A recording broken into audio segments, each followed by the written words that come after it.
officiellement officieux et officieusement officiel. Welcome to Gojo TV.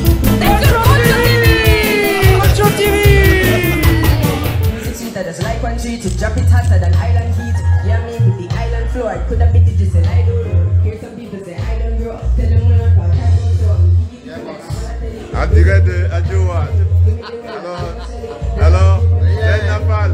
Que du bonheur d'être là, par ce 9 mars, en train de célébrer Adjoa. Yes. 1896-2024. Bien là, ça va. Merci à tous, vraiment bienvenue. Et comme on dit en Éthiopie, Nkwan Adolescent, nous sommes vraiment contents que vous soyez là. Alors, nous organisons cette commémoration pour la victoire d'Adwa, c'est-à-dire d'une armée africaine sur une armée occidentale, en l'occurrence l'Éthiopie. Ayant conscience de son devoir de mémoire, l'association Rastafari Gubaye se donne aussi pour mission de transmettre aux générations futures la connaissance de leur histoire. Comme le disait Marcus Garvey, un des précurseurs du mouvement panafricaniste, mouvement d'unité africaine au siècle dernier, il disait, je cite, « Un homme sans la connaissance de son histoire est comme un arbre sans racines. »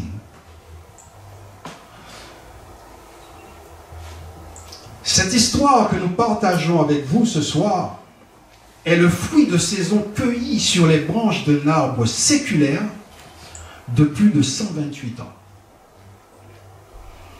L'esprit d'indépendance, cet esprit de force qui a depuis toujours caractérisé la nation éthiopienne, n'est pas un simple mythe. Ce peuple héroïque, dont la réputation de bravoure trouve des échos chez les poètes grecs Hérodote et Diodore, qui vantent leur courage et louent leur combat pour la liberté. L'histoire du royaume antique d'Éthiopie ne rapporte-t-elle pas les luttes incessantes menées par ces rois pour la sauvegarde et le maintien de l'indépendance? Ce soir, sœurs et frères, permettez-moi, sœurs et frères, trois grandes figures royales d'Éthiopie sont mises en lumière pour l'amour de leur peuple, leur courage ainsi que leur piété. Je voudrais par la suite vous lire un discours du Rastafari à Haile Selassie, premier, Andenia, il disait: si nous nous laissons guider par le souci d'un intérêt étroit et par une vaine ambition, si nous échangeons nos croyances pour des avantages à court terme, qui prêterait foi à nos paroles et qui croirait à notre désintéressement? Nous devons faire connaître nos opinions sur les grands problèmes qui préoccupent le monde, avec courage et avec sincérité, en disant ce qui est. Si nous cédons aux menaces, si nous voulons trouver un compromis, lorsqu'il n'y a pas de compromis honorable possible, alors notre influence en sera diminuée d'autant et notre prestige dangereusement affaibli. Ne renonçons pas à nos idéaux et n'hésitons pas à nous sacrifier pour rester partout les défenseurs des pauvres, des innocents et des opprimés. Nos actes et nos attitudes, je dis bien, nos actes et nos attitudes ne doivent pas être mis en doute. Ces principes seuls peuvent conférer à nos actions force et sens. Soyons conformes à nos croyances afin que celles-ci nous servent et nous honorent. Rastafari Jah, Rastafari. Haile Selassie Andenia. Je vais laisser la place à Marcos pour présenter nos amis conférenciers, historiens. Voilà. Merci bien et je vous souhaite une bonne soirée.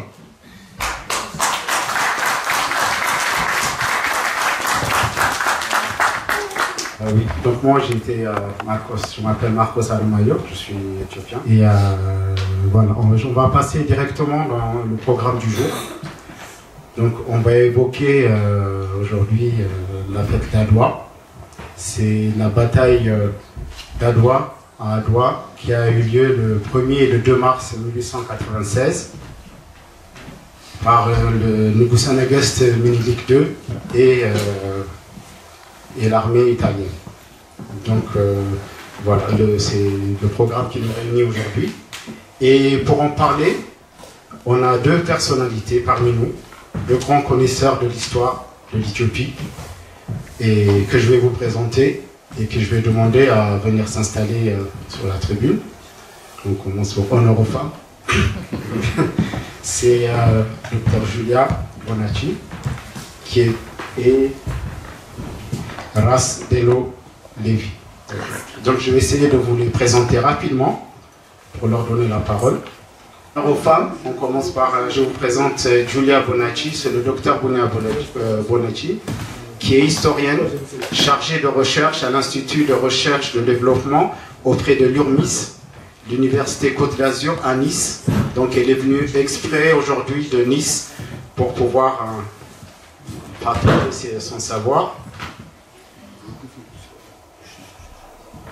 Elle étudie la place de l'Éthiopie dans l'histoire intellectuelle et les cultures populaires des diasporas africaines depuis le 19e siècle, le panafricanisme, le mouvement Rastafari et les séquelles de l'esclavage en Éthiopie, entre autres. Son livre, Exodus, c'est l'histoire du retour des Rastafariens en Éthiopie, qui a été traduit en anglais et publié par l'Université des West Indies en Jamaïque. Et il a été primé 2 fois aux États-Unis. Et bientôt, la version amharique devrait bientôt voir le jour. Elle a édité d'autres ouvrages et revues. Elle publie des recherches en anglais, en français, et elle intervient régulièrement dans la presse, notamment à la radio. Et là, je t'en prie.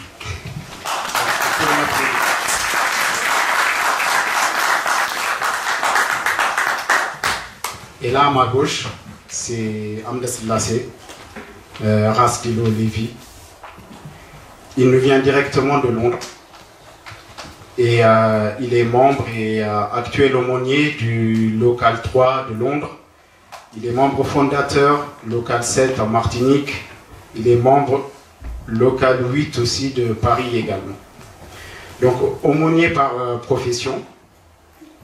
Donc il travaille dans Londres, dans les prisons londoniens, et conseiller auprès du ministère de la Justice dans toutes les prisons dans toute la Grande-Bretagne, où il intervient auprès des gens qui ont la confession rastafarien. Et voilà, il a un grand rôle à jouer dans le ministère de la Justice en tant qu'aumônier, c'est sa profession. Mais au-delà de ça, il est également interprète, traducteur. Il est consultant touristique et historique éthiopien. Il a un lien, il peut en parler mieux que moi, il y a un lien avec l'Éthiopie, et voilà, il a énormément aussi œuvré pour que l'Éthiopie soit connue auprès de la communauté West Indies en général. Et bien sûr, il est présent aujourd'hui aussi en tant que conférencier. Un conférencier, je vous laisse la place.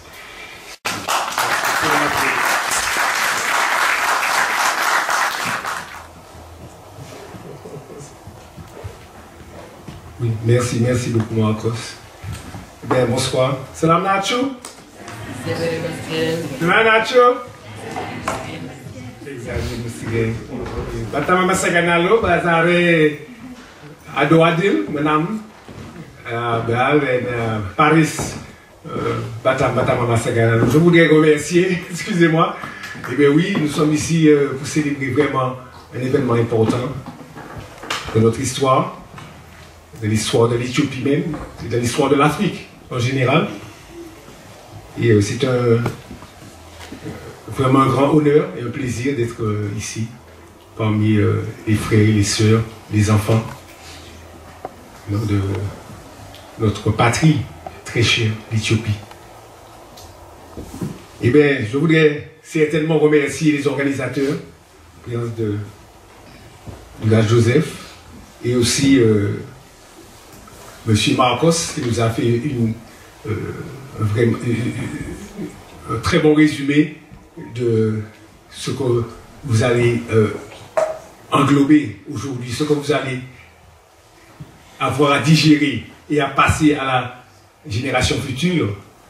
Et nous remercions spécialement les mamans, les papas qui ont emmené leurs petits pour vraiment recevoir ce témoignage de la bataille d'Adwa, de la victoire en fait de compte. On ne parle plus de bataille, c'est la victoire carrément, puisque nous connaissons, bon, la plupart de nous connaissons les résultats, et, comme on dit, les conséquences de cette bataille, de cette victoire. Donc, le temps est court, comme disait Marcos. Je vais entrer directement dans le sujet, si possible, entre deux aspects. Nous avons deux aspects de cette époque, en Afrique et aussi en Europe. Nous savons que les Européens ont eu l'abolition de l'esclavage en général, après cette période. Nous savons que c'était une période coloniale très poussée, découverte de l'Afrique et d'autres continents pour l'Europe. Et aussi, si on peut appeler ça une découverte. Et effectivement, l'Éthiopie est un des pays qui est sous l'œil des Européens depuis des années, vous pensez le passé. Plus récemment, vous avez entendu parler de la défaite ou le pillage de Magdala. Non, nous parlons des années 1868. Non, Magdala, une province, une ville en Éthiopie dans la province de Amara, la province du Gojam, a été pillée par une armée anglaise dirigée par le général Napier. Non, et ça venait aussi d'une instabilité au niveau du royaume éthiopien, puisque cela précédant comment dire, l'ère des princes. L'ère des princes, c'est Messafine, en Éthiopie, où Gondar avait été vraiment touché après la capitale de Gondar, le royaume de Gondar avait été touché par la division des souverains, des chefs, des rois éthiopiens. Donc, le résultat des conséquences du pillage de Magdala ont amené et le départ de l'empereur Théodros II ont amené directement à l'empereur, au roi, je dis au roi de Johannes IV du Tigré, de prendre le pouvoir. Et là, en quelques mots, je vais montrer des détails. Ce roi Johannes, qui était vraiment dédicacé au développement de l'Éthiopie, et aussi qui avait fait parvenir du courrier, en parlant un peu de l'Europe, qui avait fait parvenir du courrier à la reine d'Angleterre, demandant le retour d'une copie du Kebra-Ligast et aussi de la photo du Christ, une des photos originales du XIVe siècle que l'armée anglaise avait ramené en Angleterre. Donc Johannes, il s'est préoccupé bien sûr de la restauration royale de la monarchie en Éthiopie, avec tous ces éléments, comme le livre du Kebra-Ligast, la gloire des rois, si je peux le dire comme ça, et était essentiel à l'époque. C'est un livre essentiel pour les rois, pour la gouvernance, pour une bonne gouvernance de l'Empire. Non? Donc, en faisant cette demande, mais il était aussi préoccupé par les attaques de puissances étrangères, surtout dans le nord du pays. Hein. Nous parlons du côté de Gambela, un peu plus au nord de Gambela, du côté du Soudan, et aussi de l'autre côté, du côté de l'Érythrée, où il y avait des sursauts d'invasion de l'armée italienne, et de l'autre côté, il y avait aussi des sursauts d'invasion des mahadistes, qui étaient des musulmans de l'Afrique du Nord, du Soudan et de l'Égypte. Un peu plus au sud, un peu plus au sud de l'Éthiopie, nous avons un royaume qu'on appelle le royaume de Showa, dont, par exemple,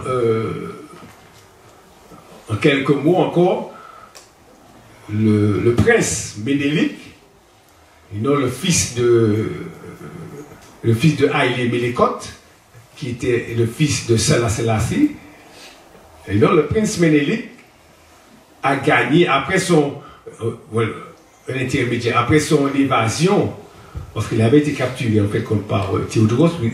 C'est une des raisons pourquoi j'avais mentionné Théodros et Magdala. Une raison principale, c'est le fait que Ménélik le second, qui est devenu le roi d'Éthiopie, en tant que prince, avait été capturé à Magdala pendant cette période, et il a pu s'évader en 1865.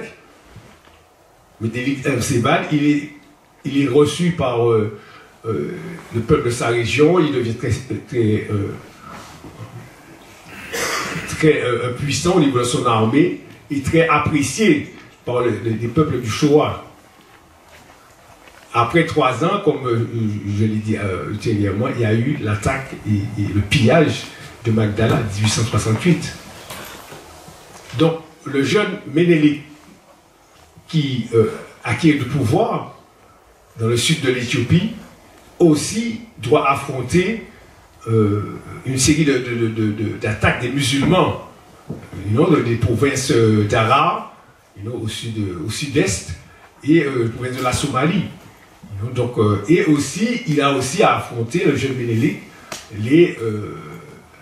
certains rebelles de la province, au sud de la province du Showa, qui ont des chefs de royaumes éthiopiens, qui des fois refusent de se soumettre. Donc il y a eu toute une préparation, je dirais, de dirigeants dans les deux côtés, je dirais, du côté de Johannes et aussi du côté du roi Ménélik. Donc c'était un peu pour vous cadrer dans cette époque.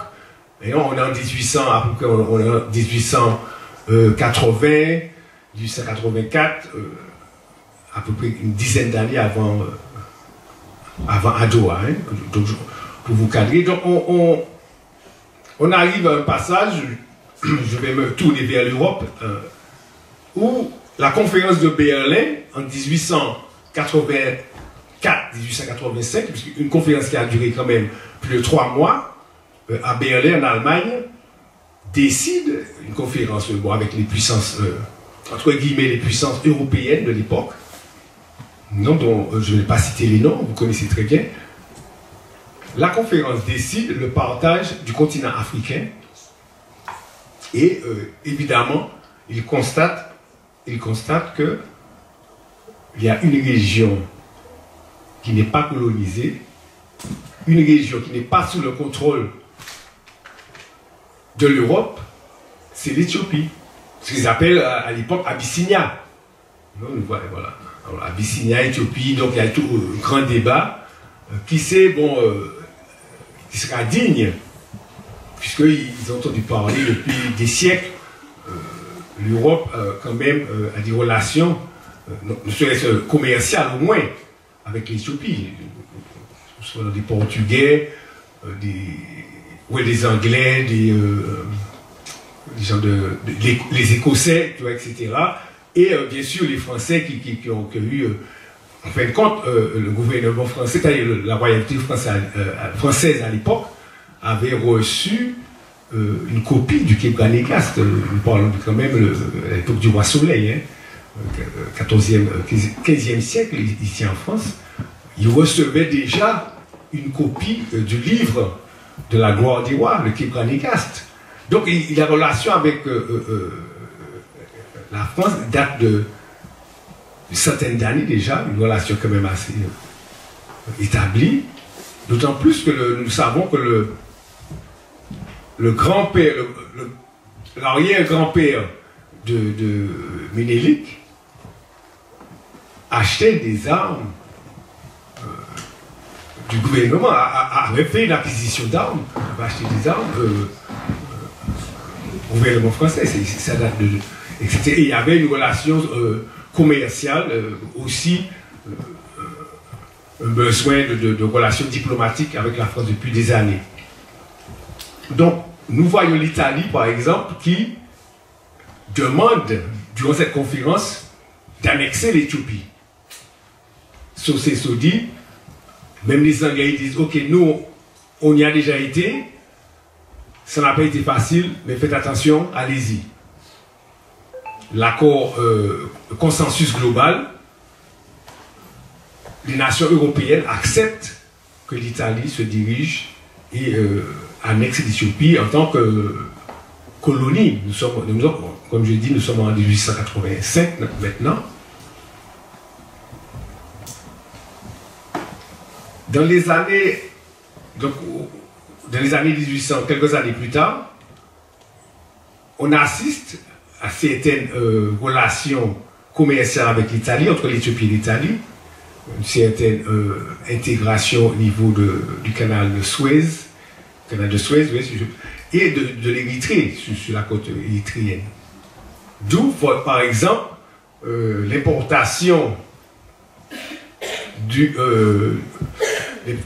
de vaches d'Italie qui, à partir de 1888, de vaches et de moutons italiens, qui vont directement contaminer les troupeaux éthiopiens. D'où ce qui suit pendant encore les 4 prochaines années, de 1888 à 1892, on se retrouve, surtout dans le nord de l'Éthiopie, un état de famine. En plus, on a eu plus de 3 ans de sécheresse, alors famine, sécheresse et peste bovine, si on peut exprimer comme ça. Et là, il y avait eu, un terme un peu plus moderne, il y avait la peste bovine en Éthiopie, ce qui a fait la population, surtout le monde des paysans, puisque nous savons que l'agriculture, c'est vraiment la force, a toujours été la force de l'Éthiopie. Les paysans à cette époque ont beaucoup souffert. Donc on se retrouve dans une époque jusqu'en 1992 avec un avènement assez spécial. Par exemple, nous parlons de la naissance de l'Ishtafari Makonnen. Et d'où, selon les dires, selon les faits historiques, le début de la saison des pluies, après plus de 3 ans et demi, près de 4 ans sans pluie, à la naissance de l'enfant, l'enfant qui venait de Waziro Yashimabet et du race Makonnen Wolde Michael, nous voyons la saison des pluies, les tonnerres, orages, éclairs, et une soudaine pluie s'abattant sur la province d'Ara et sur le reste de l'Éthiopie. Donc, un peu de soulagement, bien sûr, puisque c'est vraiment l'aubaine, mais nous voyons aussi, à partir de 1892 jusqu'à 1896, dans les 4 prochaines années encore, la préparation pour les batailles qui vont emmener à la victoire d'Adowa. Puisque nous allons voir qu'il y avait quand même une série de batailles, je ne vais pas traîner sur le sujet, c'est qu'il n'y a pas beaucoup de temps. Mais il y avait une série de batailles quand même avant Adowa, hein, qu'il faudra quand même en tenir en compte, parce qu'elles étaient quand même très importantes pour décider vraiment où la bataille se ferait et dans quelles conditions. Donc, on retourne donc à l'empereur Ménélique, couronné en 1889, juste à l'époque de la famine. Il se déplace de Antoto, de Ankobert, puisqu'il avait un palace, il avait son palais, pardon, à Ankobert, se déplace de Ankobert à Ntoto, et finalement, selon les conseils de sa femme, de la reine Tayutu, dont je vais en parler dans quelques minutes, décide de construire une nouvelle ville, Addis Abeba, dans les vallées de Ntoto, au bas de Ntoto. Donc on va venir sur ça dans quelques secondes, dans quelques minutes, pardon. Donc le race Hatshepsut est vraiment, après son couronnement, il fait de son mieux, non seulement pour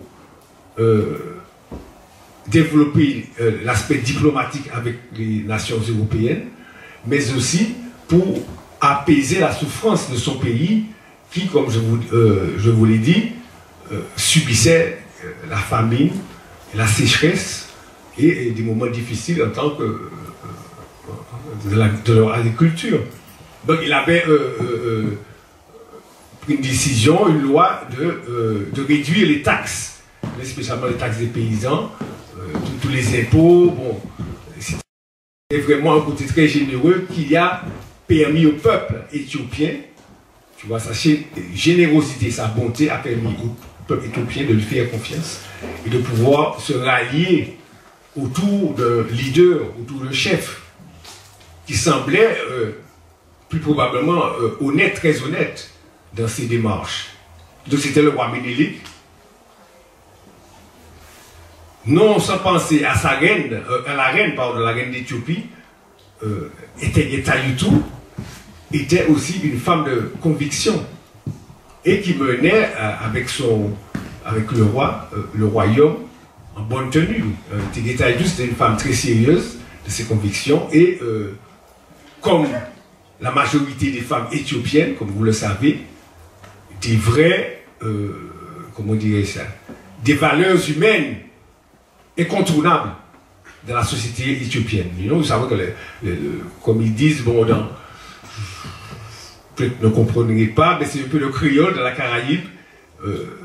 La femme éthiopienne est le potomitan, c'est-à-dire le potomitan de la nation, de la communauté, c'est-à-dire le pilier central. C'est le pilier central. Je cherche en anglais, en fait, compte, ou même en Amérique, en MD central. Mais voilà, c'est ça, l'impératrice Tayutu, qui devient impératrice, bien sûr, a été un pilier, pendant cette époque, aussi un pilier vraiment central pour le gouvernement éthiopien et pour le peuple éthiopien. Je nous fais remarquer. Le troisième personnage d'importance à l'époque, pour passer rapidement, serait Ras Makonnen. Donc Ras Makonnen, le cousin du Ras Ménélik, de l'empereur Ménélik, et donc avec le même arrière-grand-père, Sélassé, et était le fils de la fille de Sélassé. Donc, en se retrouvant après 1868, les deux cousins se sont ralliés pour mener l'Éthiopie dans une démarche internationale, administrative, un développement continuel, puisque nous voyons que le Ras Makonnen était celui qui a pu aller en Italie avec une délégation, donc, afin de signer ce qu'on appelle le traité de Bouchali.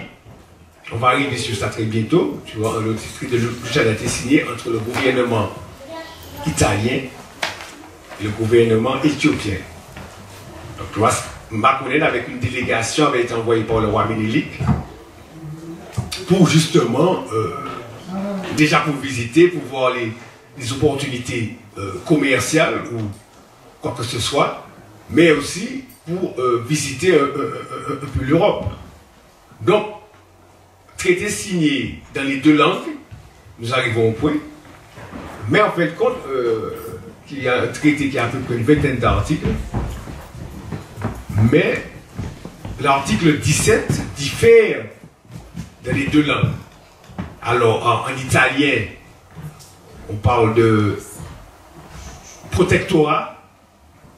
L'Éthiopie sera un protectorat, sera une colonie, donc il y a une colonie italienne parce que toutes ces activités commerciales, diplomatiques, internationales devront se faire à travers l'Italie.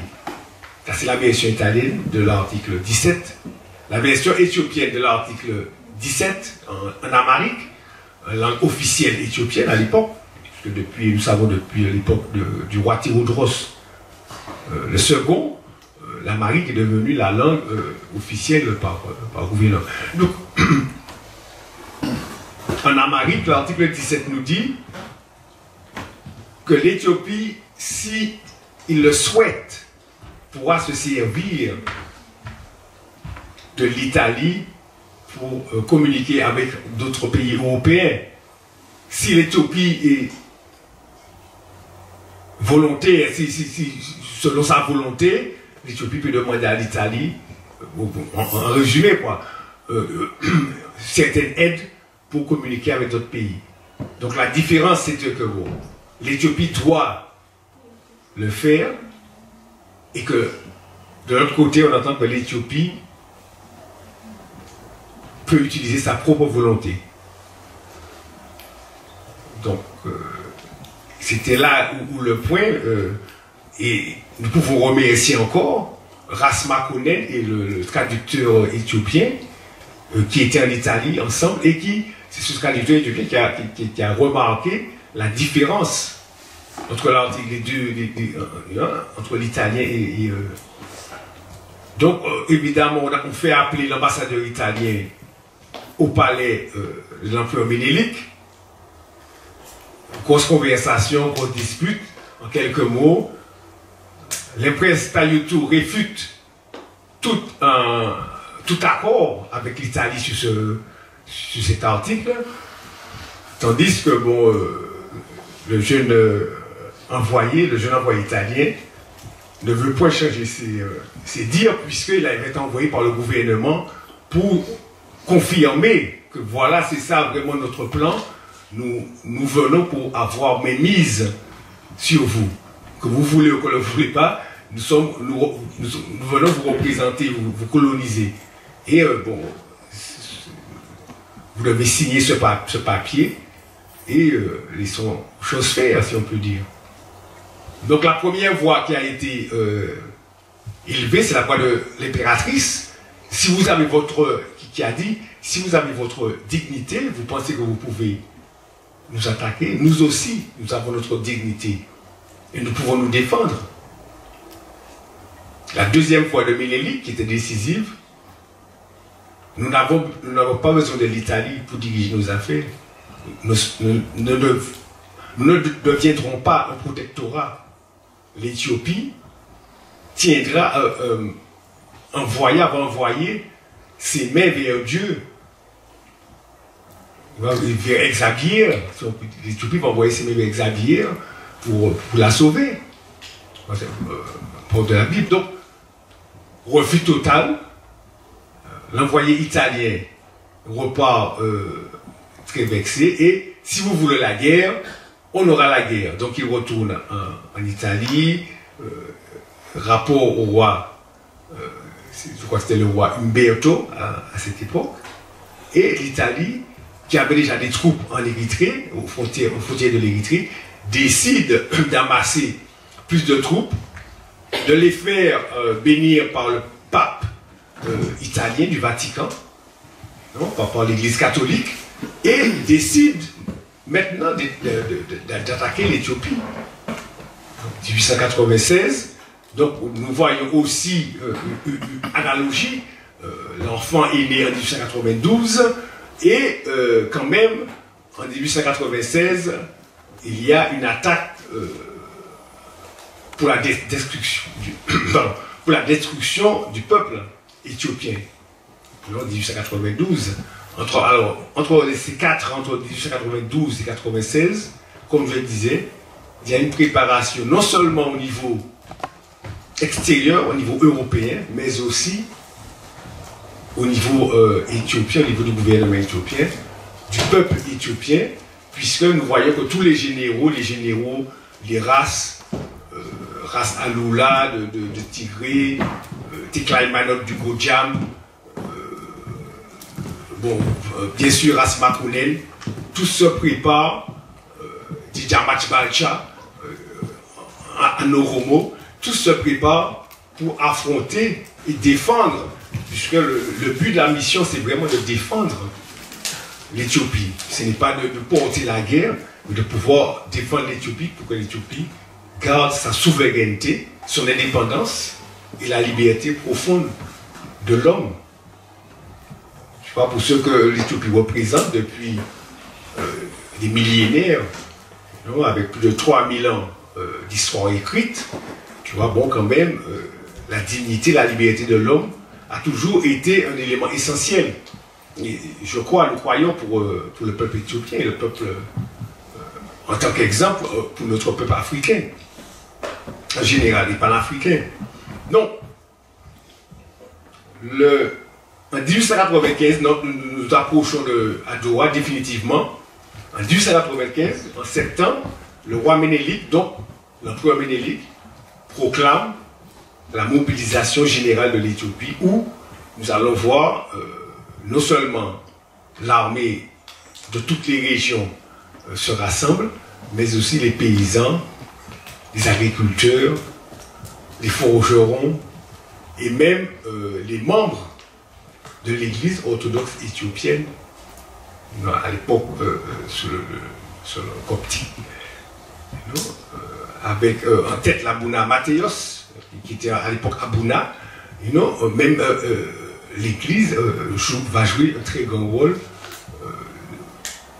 ralliant la nation éthiopienne pour supporter la défense de leur pays. Alors donc on arrive à peu près 120 000 soldats du côté éthiopien, donc, la veille de la bataille, et environ 25 000 du côté italien. Avec, si on inclut, ils viennent les Askari du nord qui se sont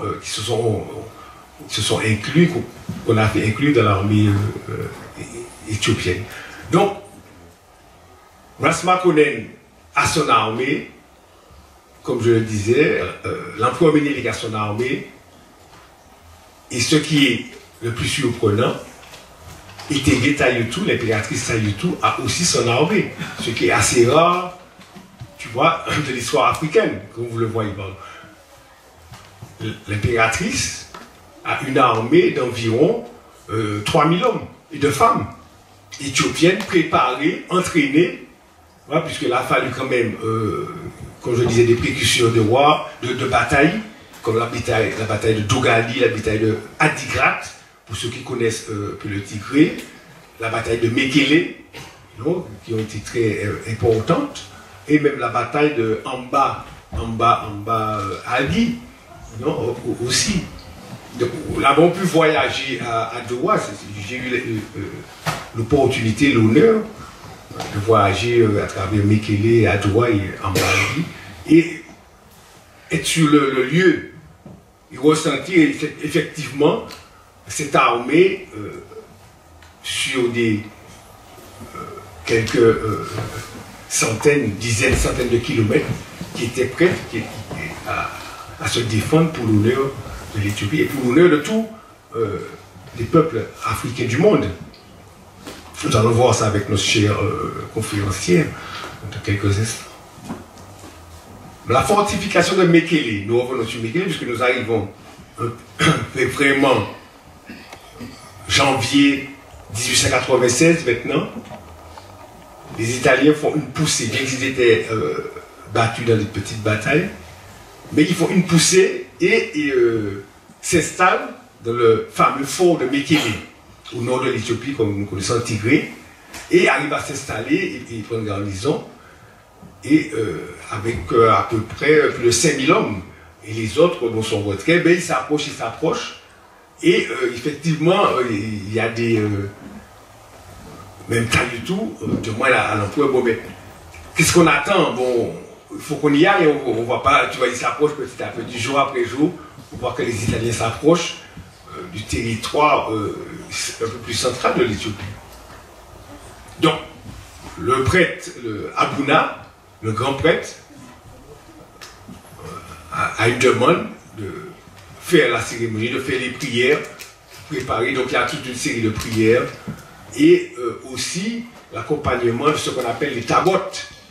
Il y a eu 2 tabotes qui sont sortis, c'est-à-dire les réplicas, ce qu'on appelle le réplica de l'Arche de l'Alliance.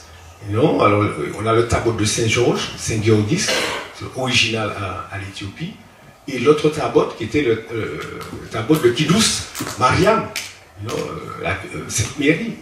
Tu vois, ces 2 éléments spirituels et religieux ont été manifestés, ont été éléments de préparation avec les prières de l'Abuna Matthäus pour les soldats, enfin comme pour toute la population et pour la royauté éthiopienne de se préparer à affronter l'Italie. Donc, en quelques heures, en fait compte, la bataille a duré quelques heures, ce n'était pas la vraie bataille à Adowa, comme nous allons voir peut-être la photo dans quelques secondes. La vraie bataille d'Adowa a duré quelques heures, à une ville qu'on appelle Adowa maintenant. Et au petit jour du 2 mars 1896, l'armée italienne était pratiquement anéantie. Il évacuait, se dépêchait de courir vers la mer Rouge, vers l'Érythrée. Ils n'ont même pas pu se réfugier puisque Ménélique, l'armée de Ménélique les a repoussés jusqu'en Érythrée. Et c'était une des plus grandes histoires éthiopiennes au niveau de l'armée, puisque nous pouvons justifier environ, je me souviens, plus de 7000, quand même 7500 soldats du côté de l'armée italienne sont décédés. Contrairement aux 4000, contrairement au même nombre, pratiquement 6500 au niveau éthiopien. L'Éthiopie a capturé plus de 3000 soldats italiens. Tandis que, bon, il n'y a pas eu de capture, aucune capture des Italiens, Et l'armée italienne se retrouve avec aussi plus de 3000 blessés, soldats blessés. Donc, il y a des soldats aussi qui se suicident, non, apparemment, se jetant à travers les montagnes, les falaises éthiopiennes. Beaucoup de soldats italiens se sont suicidés. Et les conséquences de la bataille, les conséquences proches, ont été énormes. Et lointaines, dans le temps, je parle, le jour même de Smakonen avait reçu une balle, il était blessé à l'épaule, ce qui était un peu malheureux pour lui, mais il a survécu. Alors Smakonen et Tegeta-Yutu, le matin du début de la bataille, avait permis ce qu'on appelle la plus grande intelligence de la bataille d'Adowa, avait permis aux troupes éthiopiennes, à l'empereur éthiopien, vous l'avez demandé à l'empereur de la permettre, si je veux dire, et la mobilisation, l'unité. Donc c'était ça le truc, quoi, l'unité du peuple, qui a permis, nous savons il y a eu des figures, mais c'est l'unité, en fait, c'est l'unité du peuple éthiopien qui a permis de conquérir l'ennemi.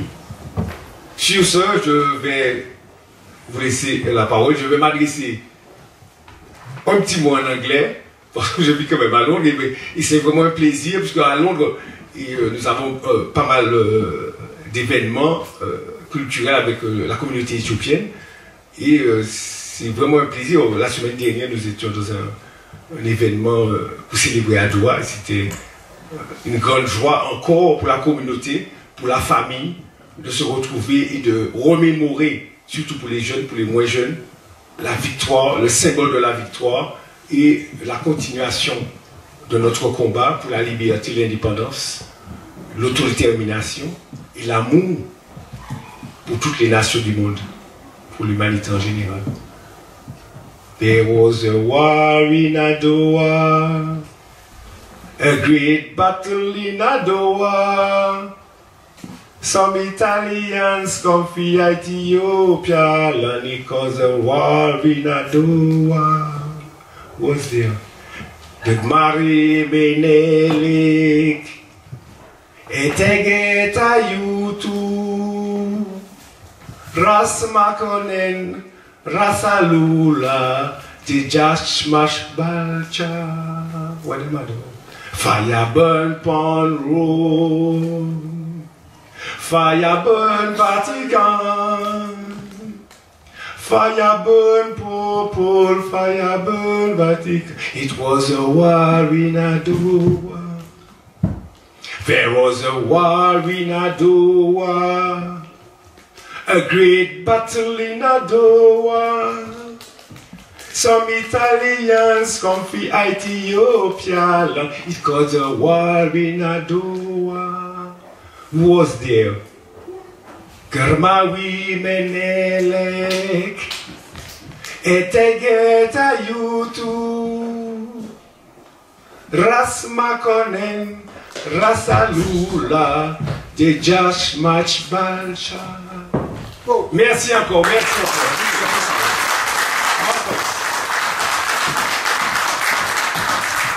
Le premier point, c'est-à-dire que la question de notre frère, et pour rester dans le même contexte, dans les années 1900, et je répète encore, si tu regardes, si on fait une analyse du contexte des années 1900-1920, il y a beaucoup de révoltes dans la Caraïbe, au niveau de la colonisation, au niveau de la souffrance du peuple, même si ils ont aboli l'esclavage, mais le peuple de la diaspora, le peuple africain,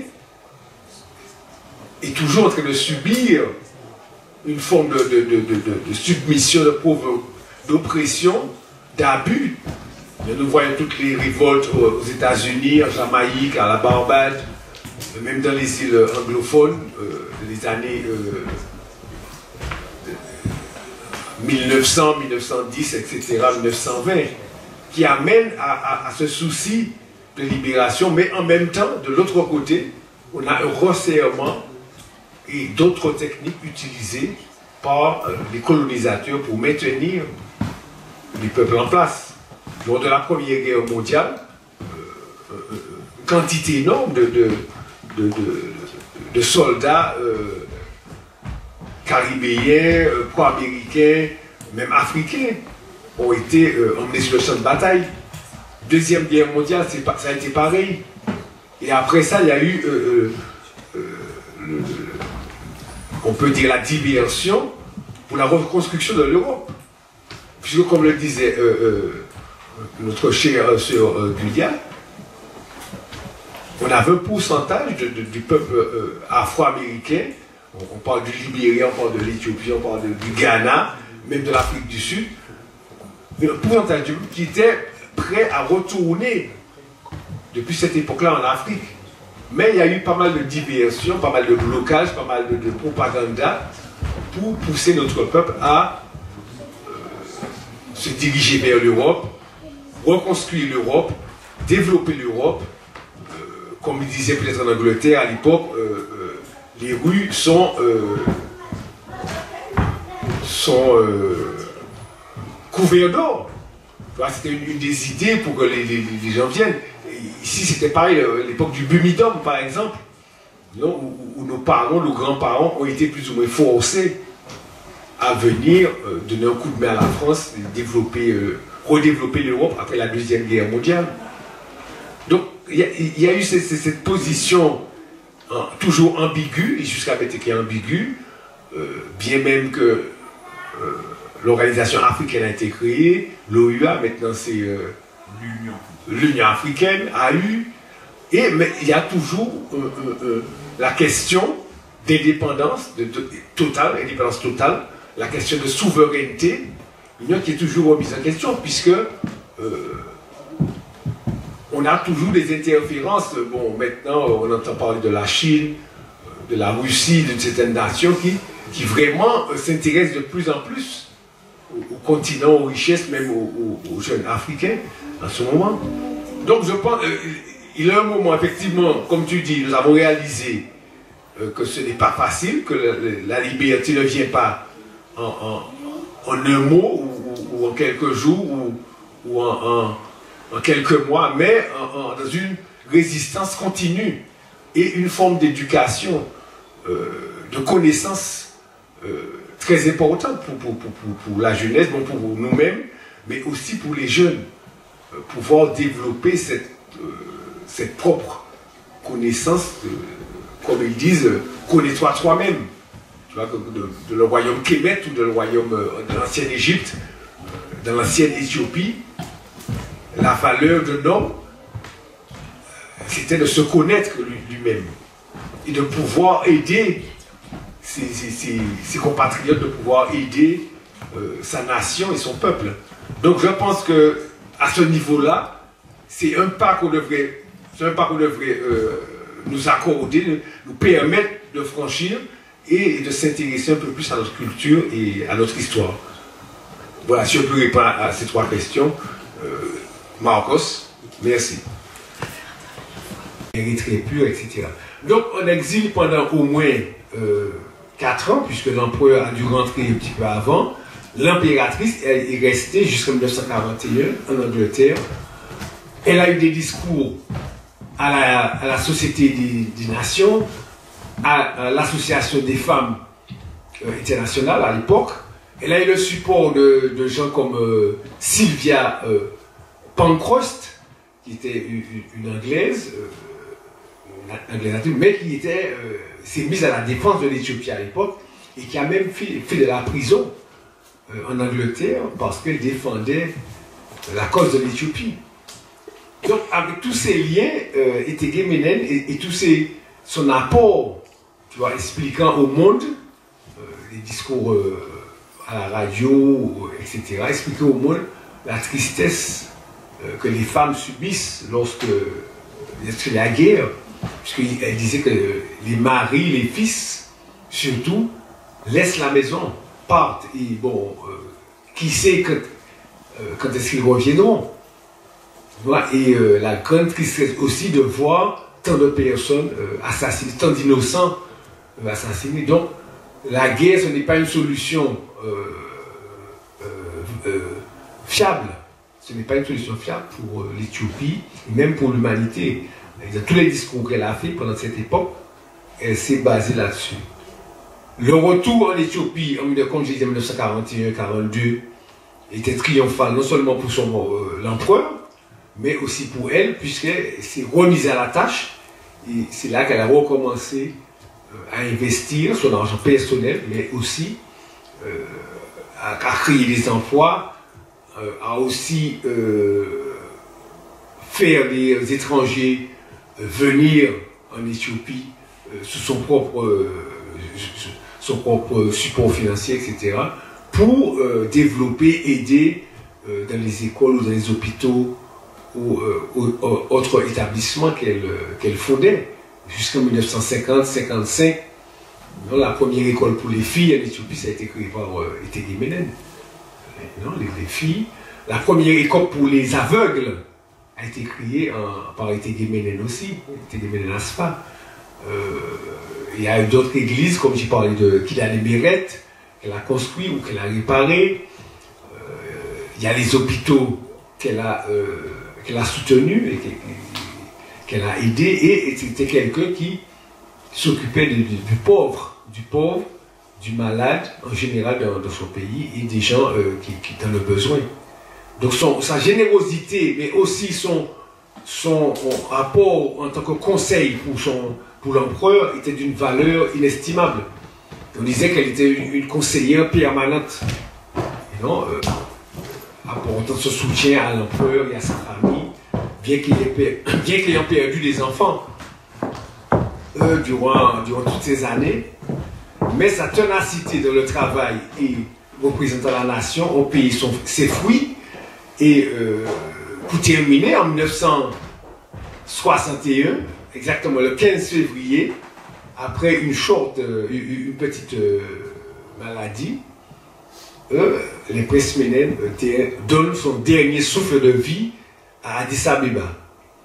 Donc ça a été un peu un choc, puisqu'elle était quand même un certain âge, mais elle n'était pas vraiment âgée. Non, en 1961. Un grand choc pour la nation, mais aussi pour la communauté internationale, des femmes et certains gouvernements internationaux qui l'ont connu durant tous ses voyages avec l'empereur. Hein. Comme je l'ai dit, elle a remis sa couronne. Elle avait remis sa couronne à Jérusalem avec la foi de Christ, la foi de Christ et de Amlak. Et la nation pleurait, même tout à cette expansion, que l'empereur même a demandé au peuple de retourner au travail. Parce que le peuple était tellement déçu, était tellement touché par la disparition de l'impératrice, que tout le monde était un peu paralysé. Ça avait fait un très grand choc en Éthiopie à l'époque. Et il y a un discours vraiment très émotionnel, discours très compréhensif de l'empereur lors du décès de sa femme. Bon, voilà, mais je ne peux pas rester trop longtemps, Marcos, puisque le temps nous est établi. Si on peut voir les dernières, par exemple, Diapo, elle accompagnait l'empereur régulièrement dans des déplacements internationaux et locaux.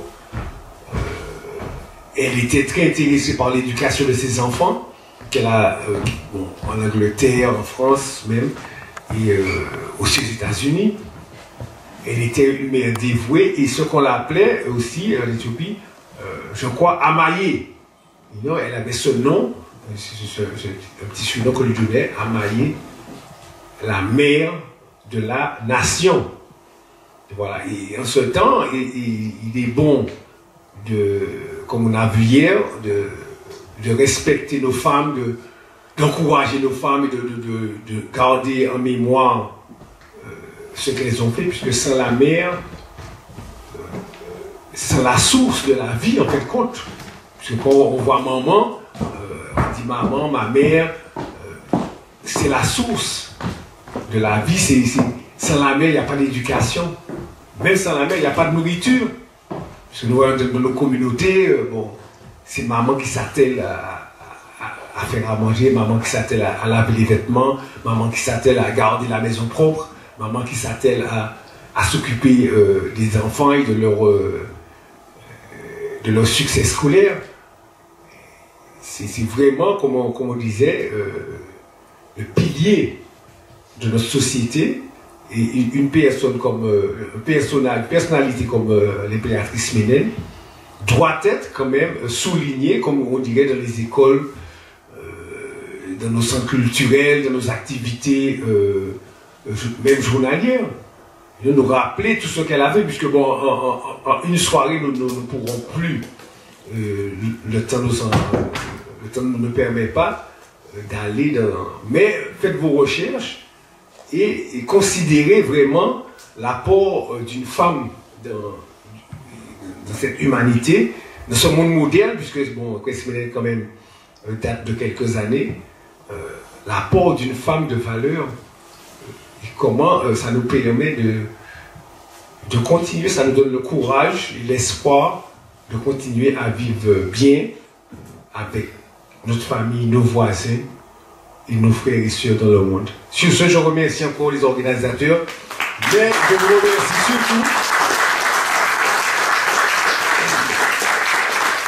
Je vous remercie surtout pour votre présence et votre patience.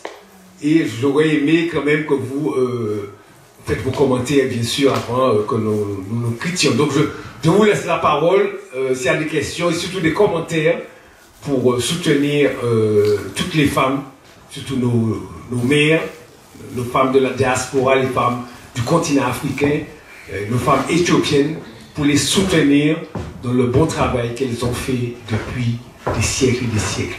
Merci encore, comme ils disent, Jah guide, avec la grâce du Père, que la paix soit avec vous et avec votre esprit. Et toi aussi. Rastafari. Moi, je laisserai Joseph conclure la soirée. Et voilà, Joseph, si tu as une petite conclusion, oui. Et puis, merci pour votre attention.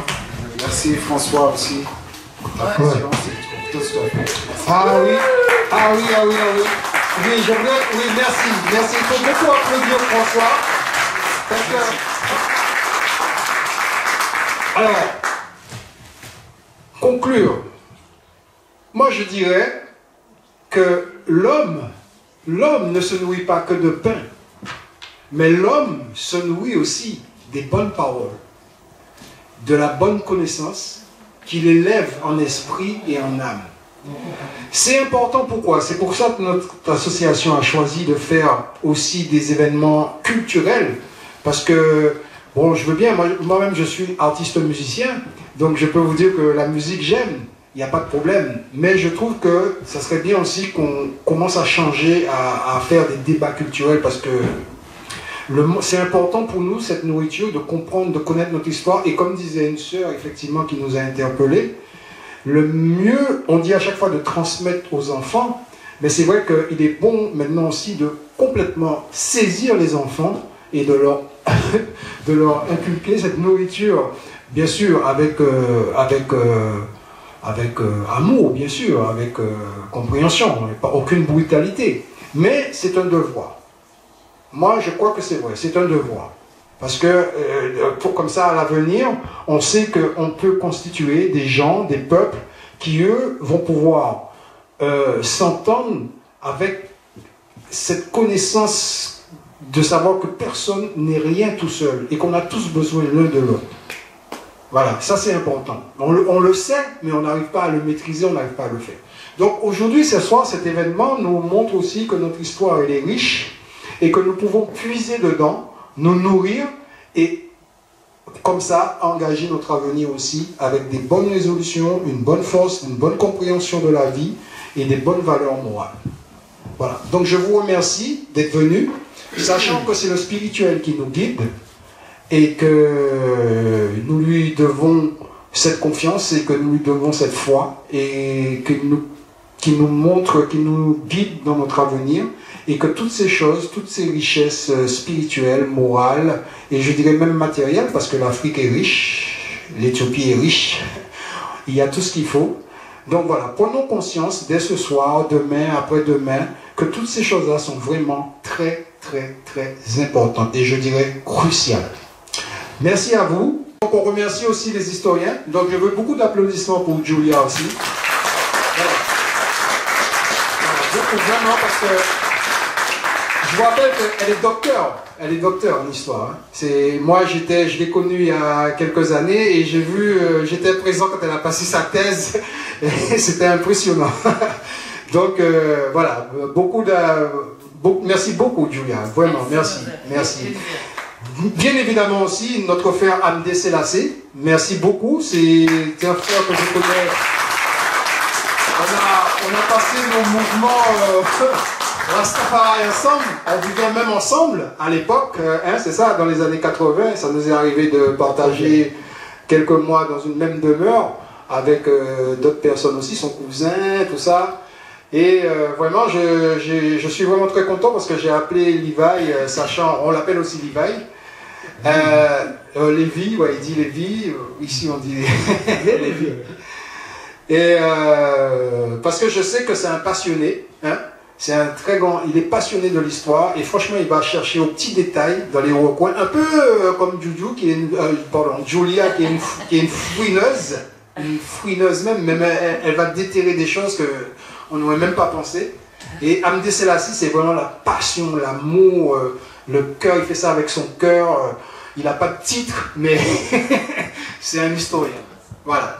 Alors merci beaucoup, hein, et puis j'espère qu'on vous reverra et que tout ça vous a plu, ça vous a apporté de la connaissance, c'était le but, donc nous en serons très contents. Merci beaucoup et rentrez bien chez vous. Bien, merci.